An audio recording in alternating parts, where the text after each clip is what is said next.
Hi, my name is David Atkinson, not to be confused with Oprah Winfrey. At Tree of Light Church, we've had many blessings since this congregation was formed a little over 30 years ago. In recent years, one of our truly great blessings has been the presence of Pastor Ken Semp, who has been a minister, a church leader, a driving force in Lutheran theology, and someone who has an incredible set of experiences over his 93 years of life. He's a storehouse of knowledge, wisdom, and revealed truth in terms of Lutheranism and life. And so we are very proud to have this opportunity to do an oral history of Ken, in which we ask him probably 100 questions about his life, about his views, about his hopes for the future, about things he may have missed in the past, about the great joys and gifts of his life and the lives of the people around him. This, in some ways, will be like the Bible, because there will be stories told, there will be biography revealed, there will be a few parables. So it's a mixture of wisdom that is provided in a very thoughtful and approachable way. Ken, the greatest book in history, the Bible, starts with immortal words, in the beginning. So let's start this interview with the words, in the beginning. For kids of our generations, you ask a boy what they wanted to be, and they'd say a policeman or a cowboy or a baseball player or something along those lines. So how does your path to ministry begin? Well, I begin, really. My parents took me to Sunday school and church every Sunday during my whole childhood. And it wasn't long, I suppose about 8 or 9 years old, I thought I wanted to be a minister. But there were a number of issues that I had to really deal with before I could become a minister. We were on the farm. I had 8 sisters and 1 brother. 7 sisters and 1 brother. All of them. There were 7 of them who were older than I. I was number 8. And all of them had helped in the early years with the farm. Every one of the children had his turn, her turn at helping. The girls helped even sometimes in the fields. My brother helped. And here I come along and decide that I want to be a minister. Now that means not being able to work on the farm. That means going to college. My brother and sisters, I guess, maybe never thought that they could go to college because we had this farm. And it was a good farm. Well, I started talking about this. And gradually, my sisters and brothers took my side. They thought I should be a minister. And I could go to school and so on. Well, my parents were a little quiet on the subject because they knew that when my brother left to get married, it was going to be difficult for them to keep the farm, because my dad said at one time, I can't afford to hire people like you. And we have to find some way to, pay the bills, etc. And if you leave, I'm not sure what we'll do. Well, one Sunday afternoon, we were at a reunion. It was of my mother's large family. We went to this reunion, and I noticed that my parents were sitting with Pastor and Mrs. Earhart for at least an hour and 15 minutes or more. I didn't know what they were talking about, obviously, nor did I necessarily need to know, but I was wondering what was going on. Well, the next week in the field, we were working, my dad and I. And in a rest period, he sat down and said to me, "Your mother and I decided we're going to sell the farm." And I said, "Sell the farm? You can't do that. You like it, and you want to be here." Well, he said, "We nevertheless decided to sell the farm."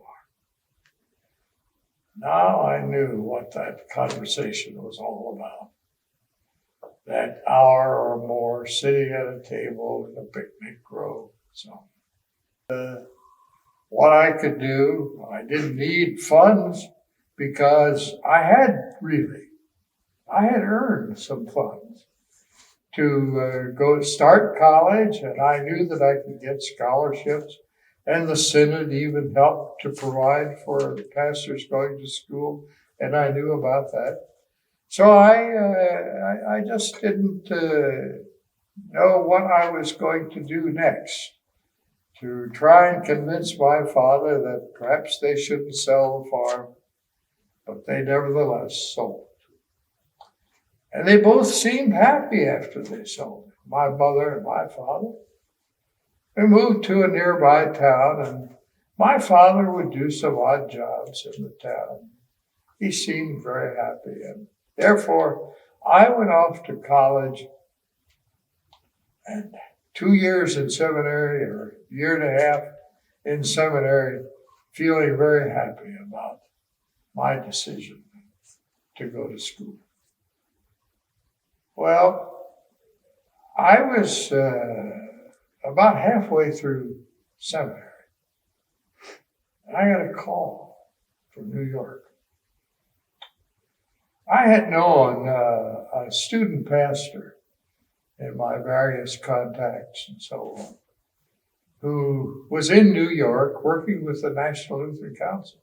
The National Lutheran Council, of course, in those days, was very busy getting ready for the new organization of the World Organization of Lutherans, the Lutheran World Federation. He called me and said, "Ken, Howard Hong, professor at St. Olaf, has been invited to begin a program as soon as the Lutheran World Federation is organized this summer. And that organization, or that program, is to be service to refugees. Here we have this huge number of Lutheran refugees. Almost all the Latvians who were refugees were Lutheran. Estonians likewise. Many of the Lithuanians. And many of the people who were in Eastern Europe and who had to flee to Germany. All of these were displaced persons, refugees. And he said, Howard Hong said that he will accept this job. Professor at St. Olaf. But if he accepts the job, he insists that he take with him 2 students. And Carl Lundquist said to me over the phone, "I thought you might be a good person to do that. Well, I didn't know why. He thought I might be a good person. But I was very happy to say yes. I said yes. Well, he said, we will all be together at the Lutheran World Federation Assembly, where the Lutheran World Federation, for the first time in history, all of the Lutheran churches of the world will be organized into one body. And you will be working for that body. Ken, just to help folks along, what time frame are we talking about here? Here we're talking about my second year in seminary, and I'm really I had skipped a couple of grades in grade school, and I was never sure that was a good thing because I was always a little younger than everybody else. But I was, I think, 22 and a half years old or something like that, when all of this happened. And so I said, yes, I'd like to go. Well, I went along with the group from our churches in this country that were going to the Lutheran World Federation meeting. It meant the leaders of the churches. And I got to know many of them. On the ship Queen Elizabeth, we went to England, and a smaller ship to Sweden. And here I thought, well, what will I do or think about with all of these great church leaders from all over the world coming together? It didn't take too long. I met Dr. Michelfelder. Dr. Michelfelder was the planning executive for the Lutheran World Federation, and he was going to be the executive director. And he immediately came to me and he said, Kenny, you're going to be in our first program.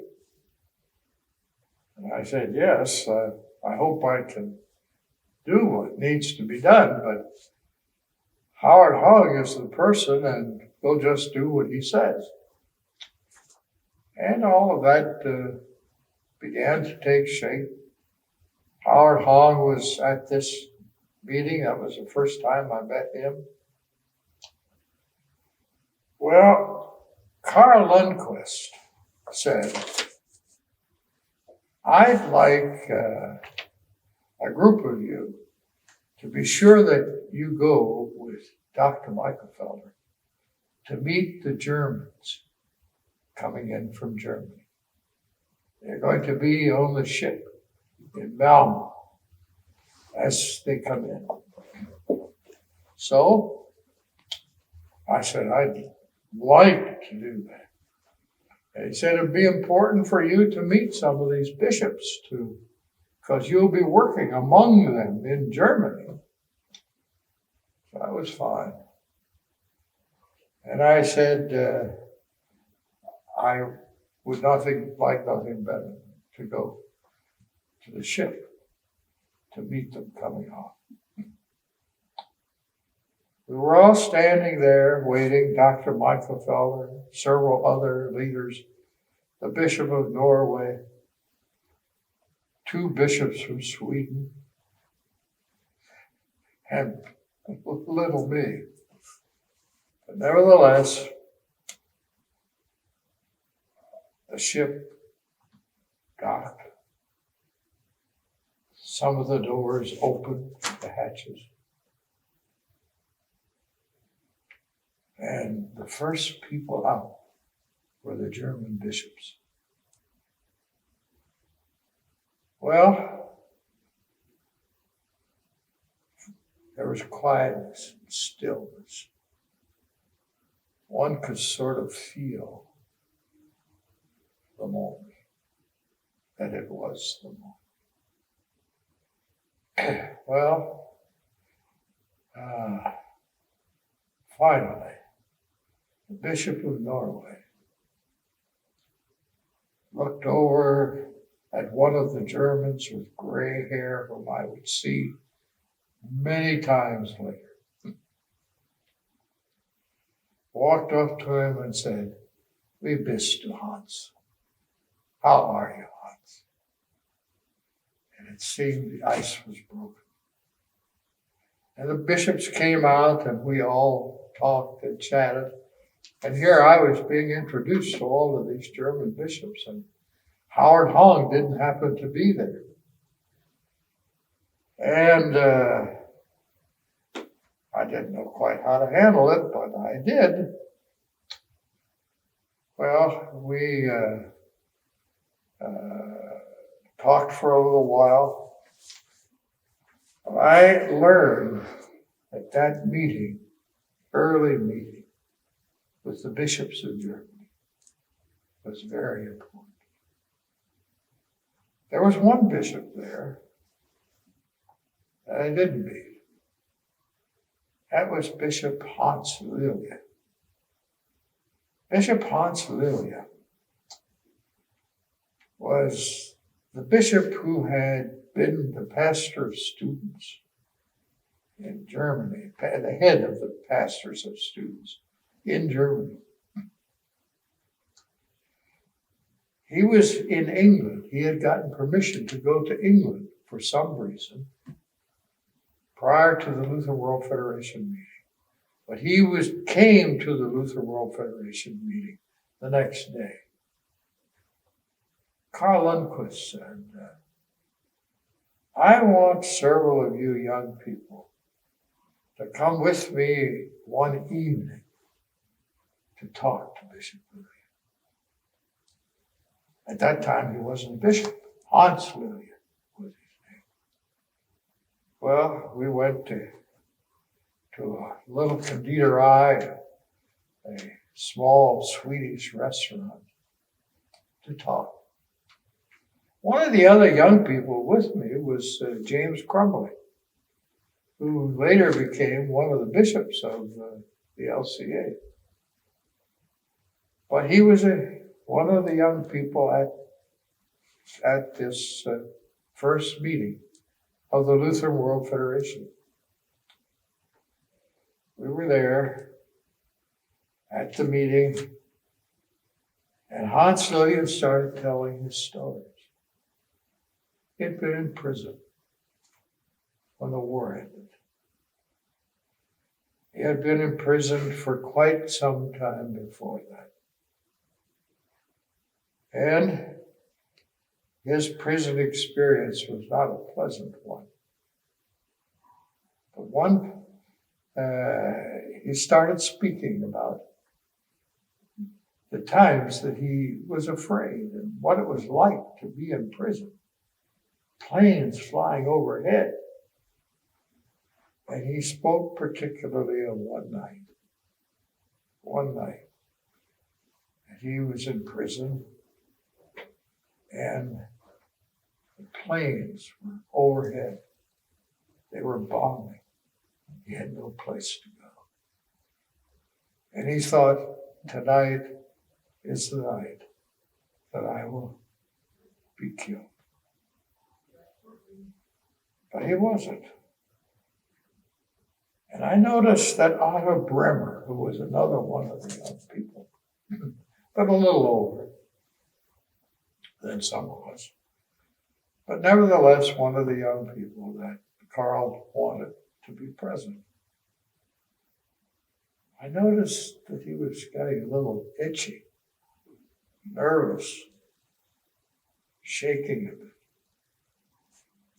And then he looked at Bishop Hans Lilje and said, "Can you tell me when that bombing raid took place?"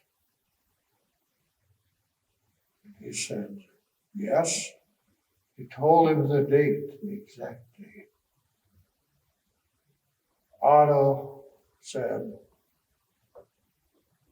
"I was the navigator in one of those planes. There was sudden stillness, quiet. And one couldn't help but suddenly realize all of the horrors and the blessings of peace at that moment.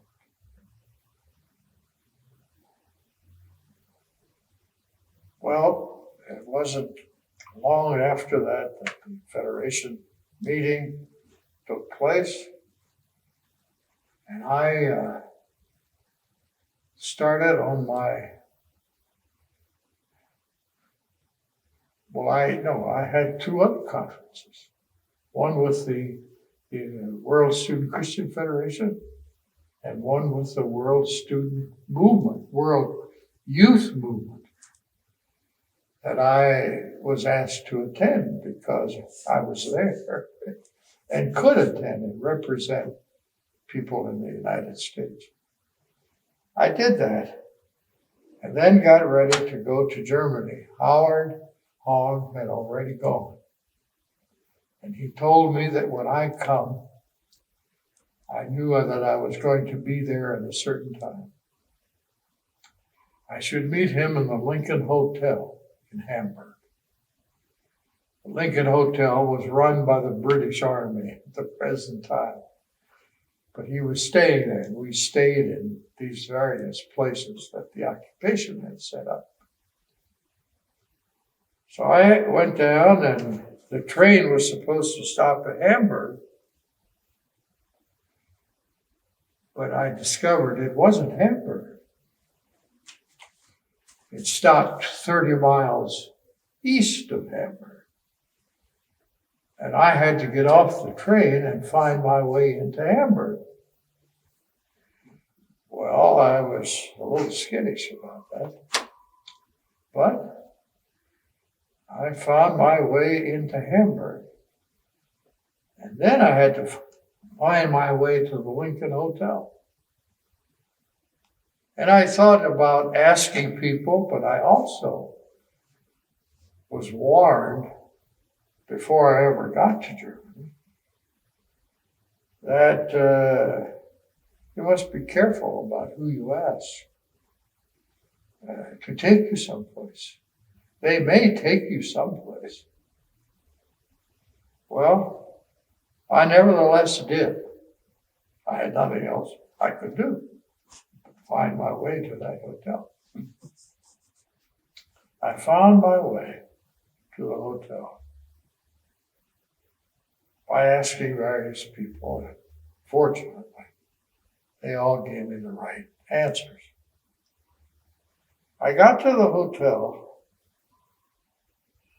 Howard was upstairs, already in bed, resting in bed, sort of half sitting, smoking a cigar.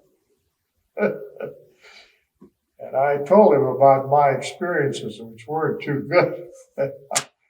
But we nevertheless talked, and he said, well, Ken, tomorrow we'll start visiting camps. So the next day, here I was as green as ever, except I had good experiences meeting all these people. I was, nevertheless, I was green and not knowing really still what we were going to do. So he said the first thing we'll do is we'll drive around and visit some camps.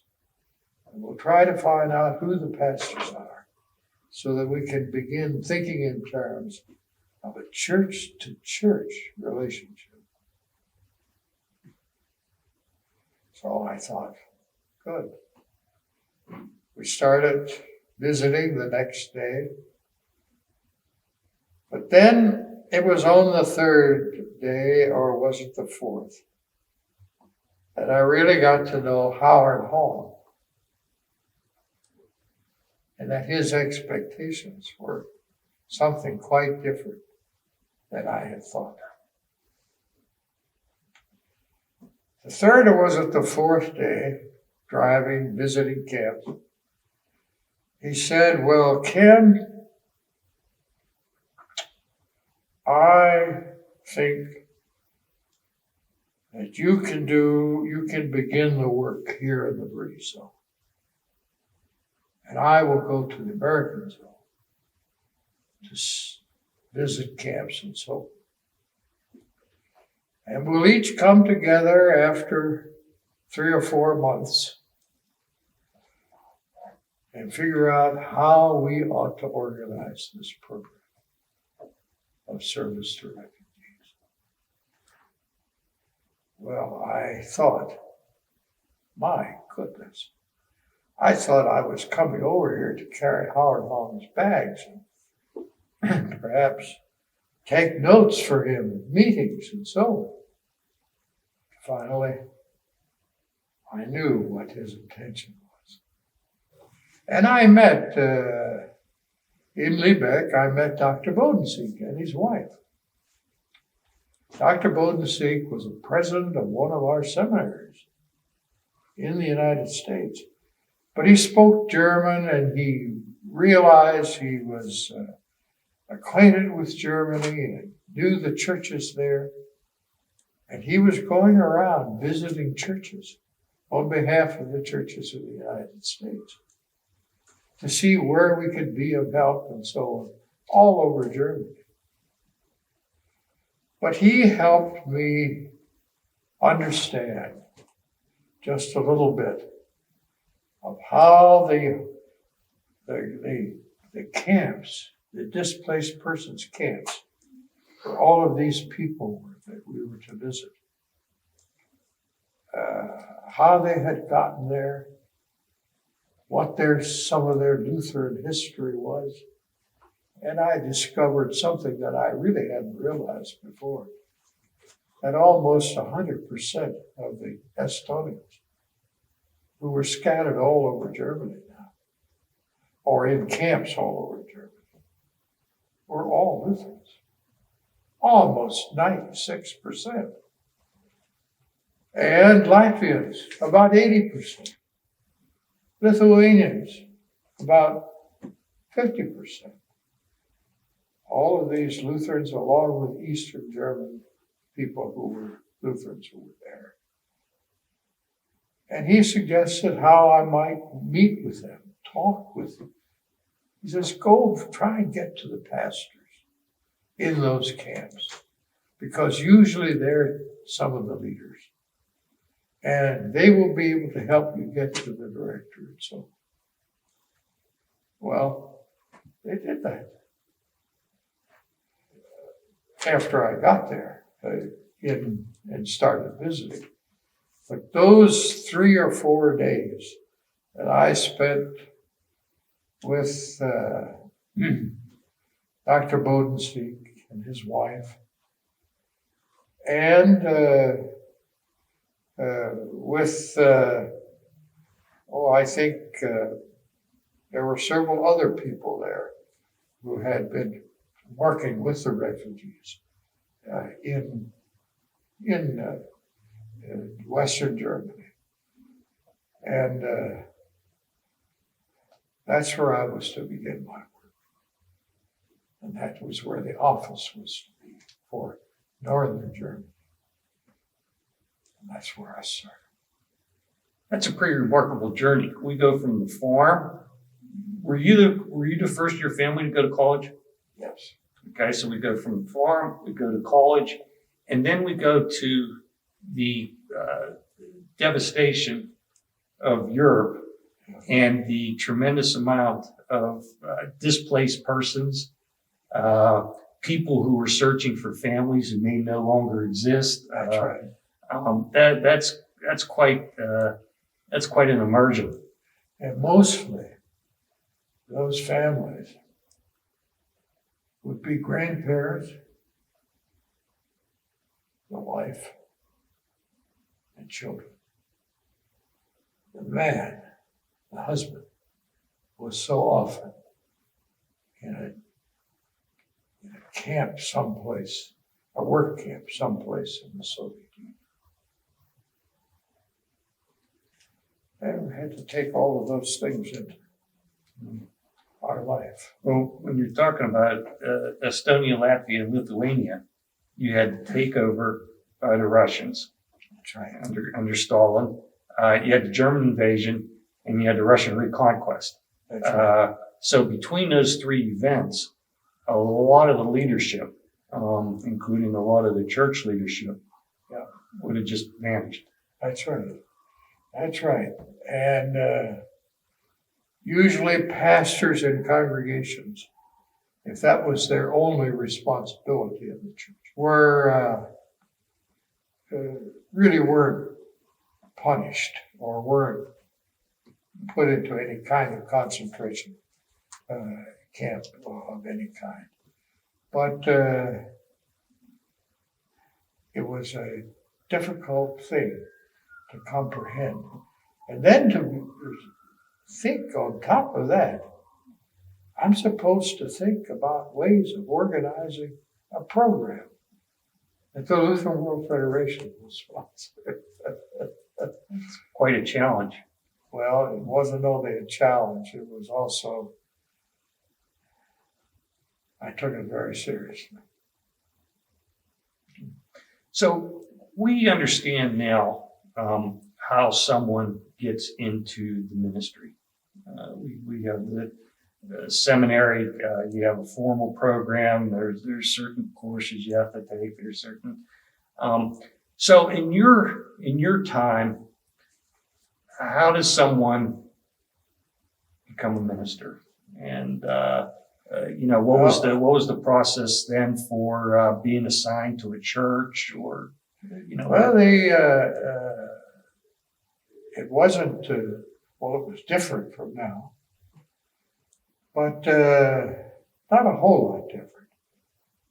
One went to college. One was expected, of course, to have a college education and a college degree before entry into the seminary. And once you entered the seminary, you had to take certain required courses and a few that you might decide upon yourself that you were interested in taking. And after you graduated from seminary, at that time, no internship was required.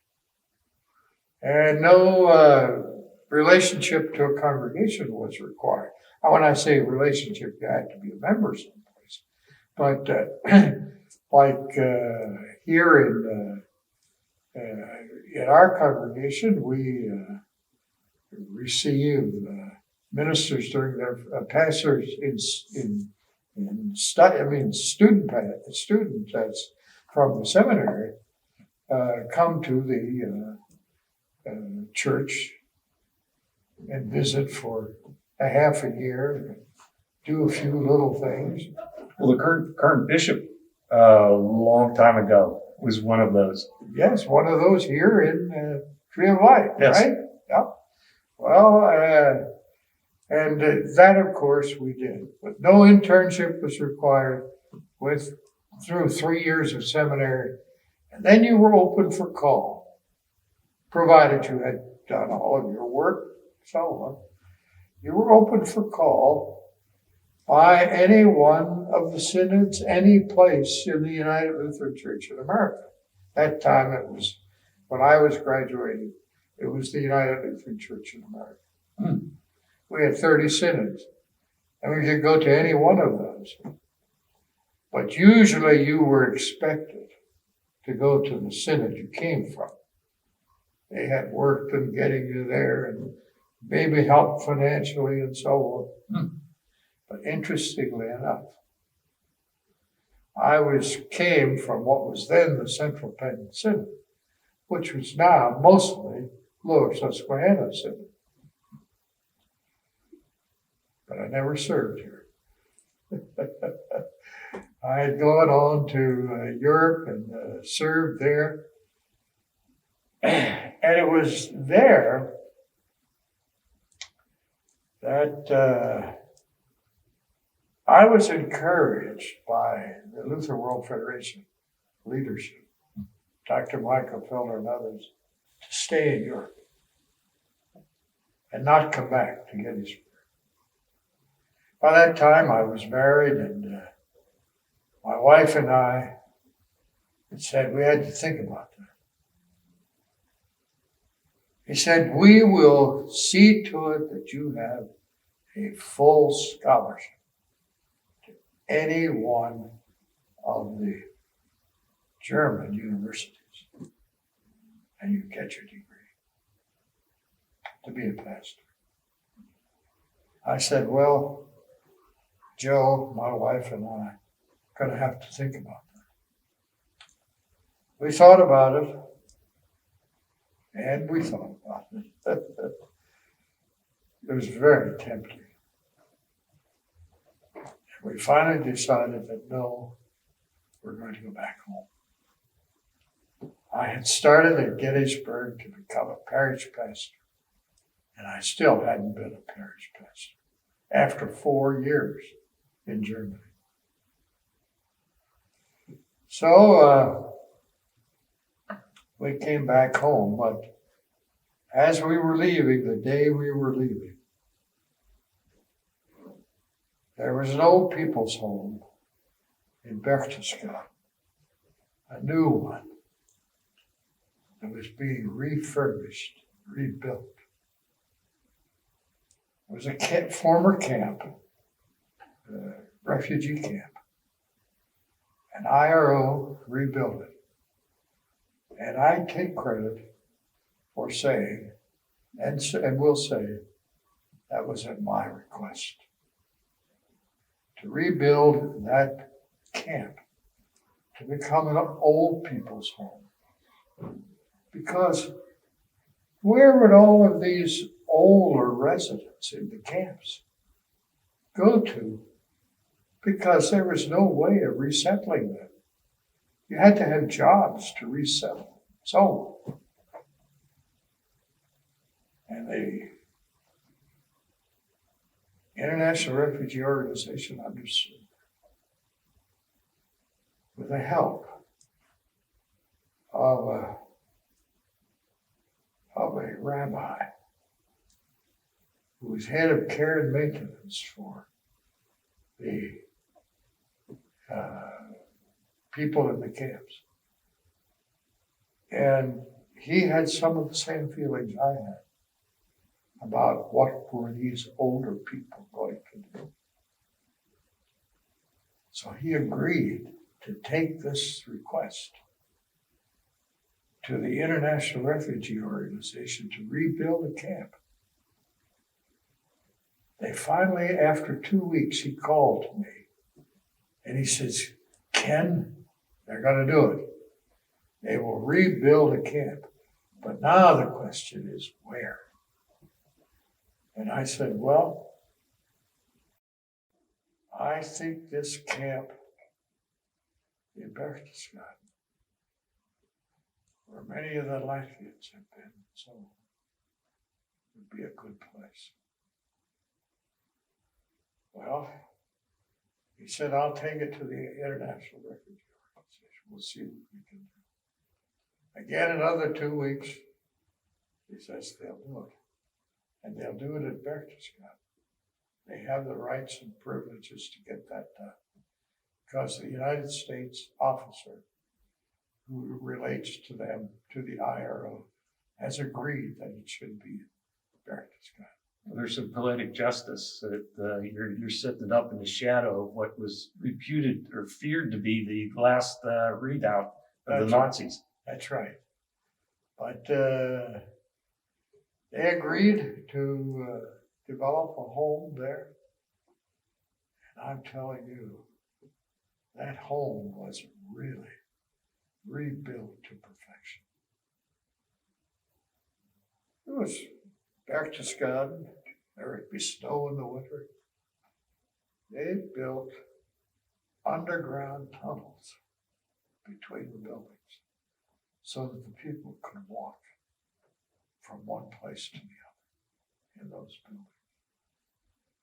And then my wife and I continued to say we're going back home. And we did because I had been there now 4 years. My wife had been there 3. And we decided we were going to go back home. And the day that we were leaving, William Lazarus, who is another part of the story of my work in Europe, William Lazarus, a theologian,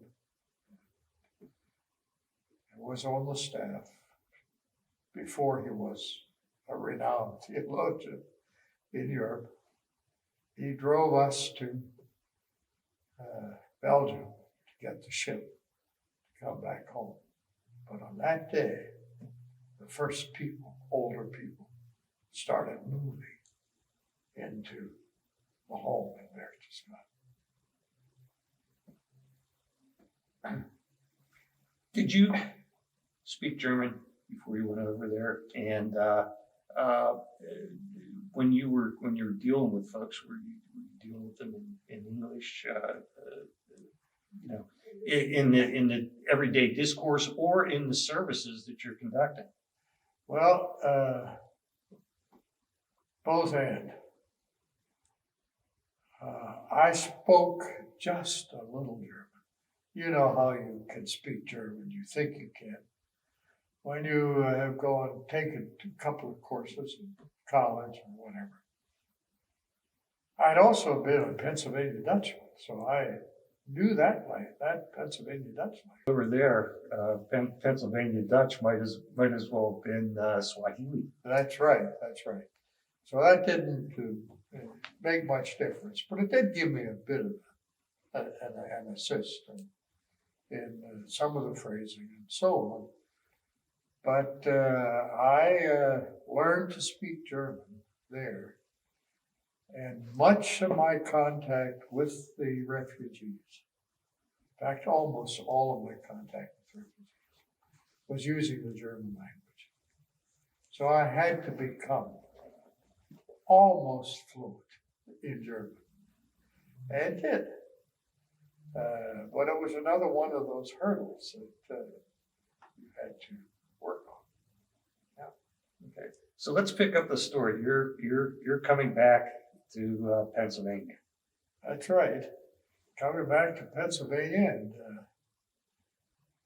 deciding to finish seminary, starting where I left off, because I didn't want to miss things in seminary.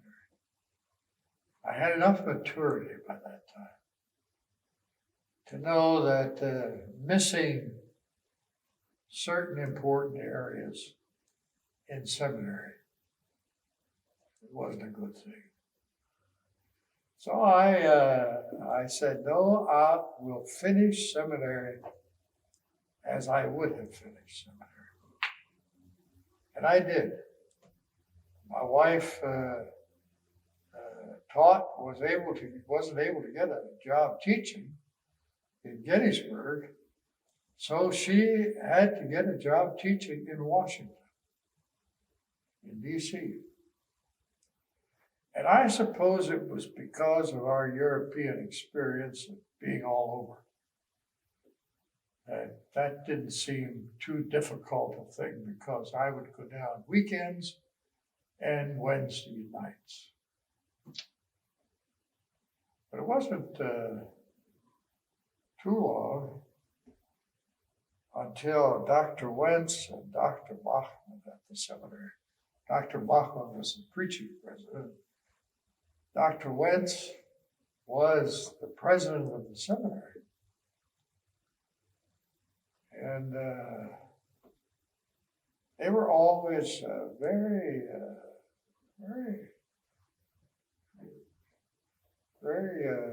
concerned about the rule that people not take other jobs while they're while they're going to seminary. Well, they had a problem, the two. I was going back and forth to Washington, and that was fine. But they came to me, the two of them, one day and said, Ken, now you have unusual experience for a seminarian. We'd like to ask you to do the work in the congregation in Washington, D.C. while you're finishing seminary. That's a relatively large congregation, they said, and it's in a changing area. But right now, they have about 700 members and about 400 in attendance on a Sunday. And they said there's a deaconess there, and she will help with the visiting and some of the church school programming and so on. But we'd like you to serve as the pastor of that congregation. We have the approval of citizens and so on. So they said, will you do it? I said, yes, if the two of you say yes. Why, of course, I will do that. And I served that congregation then for 1.5 years while I was in seminary. And then by that time, the pastor was ready to come back after his illness and so on. But I thought it was sort of unusual that these two professors who had been so concerned that the pastors and the students in seminary not take on parish work while they're in seminary, would ask me to take on this large parish, which they did. And I served that parish until I finished seminary. Yeah. That's, people often, when they think of a minister, and they think of someone who has the look or the sound of a prophet or something like that. When your gig started, did you ever run into who's the kid? Not really. People were in Germany wouldn't do that. And then doing this work in the Maryland congregation,